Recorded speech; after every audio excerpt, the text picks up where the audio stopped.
segundo exemplo é sobre uma propriedade de poliedros convexos.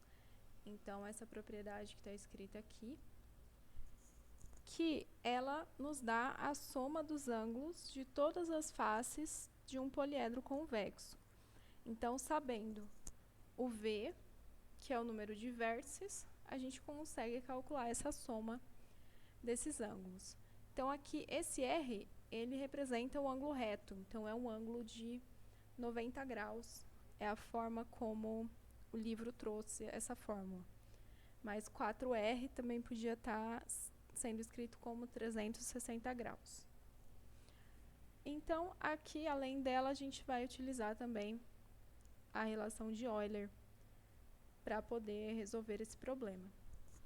Então, a gente tem um poliedro convexo de 15 arestas, tem somente faces quadrangulares e pentagonais. Então, ele está perguntando quantas faces ele tem de cada tipo, se a soma dos ângulos das faces é 32 ângulos retos. Então, a gente tem o seguinte: o número de arestas é 15 e a soma dos ângulos das faces é 32 ângulos retos. Então, 32 vezes R, que representa o nosso ângulo reto aqui. E aí, a gente quer descobrir quantas faces ele tem de cada tipo. Só que, para isso, primeiro a gente precisa descobrir quantas faces ele tem no total. A fórmula aqui da soma dos ângulos não nos dá o número de faces. O número de faces ele aparece na relação de Euler. Mas, para usar a relação de Euler, a gente tem que saber o número de vértices e de arestas. De arestas a gente sabe, foi dado no enunciado, mas o de vértices não. Então, a gente vai utilizar aqui a propriedade da soma dos ângulos para encontrar o número de vértices, porque a gente sabe o valor de S, foi dado no enunciado. Então, a gente tem S é igual a 32R nesse caso. Então, 32R é igual a V menos 2 vezes 4R. Aqui a gente pode cancelar um R com o outro. E aí a gente fica com V menos 2, que é igual a 32, passa o 4 dividindo, então fica 32 sobre 4, que é igual a 8. E aí a gente passa esse 2 para o outro lado, ele vai somando. Então, V é igual a 8 mais 2, que é 10.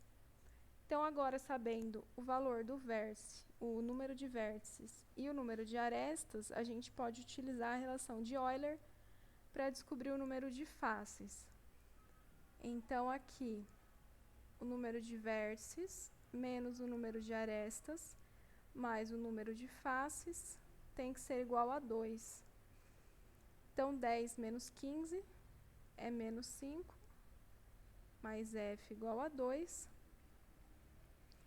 Passando esse menos 5 para o outro lado, ele vai mais 5, então 2 mais 5 é 7. Então, no total, esse poliedro tem 7 faces. Agora, a gente tem que saber dessas 7 quantas são quadrangulares e quantas são pentagonais. Então, a gente vai chamar de X o número de faces quadrangulares e de Y o número de faces pentagonais. Então, a gente sabe que o total de faces é 7. Então, o número de faces quadrangulares mais o número de faces pentagonais é 7. E, como o quadrado tem 4 arestas cada um. Então, cada face quadrangular tem 4 arestas. E uma face pentagonal tem 5 arestas. Então, a gente tem 4 vezes x, que é o número de arestas somando das faces quadrangulares. E 5 vezes y, que é o número de arestas somadas das faces pentagonais. Isso é igual ao dobro do número de arestas. Então, é 30.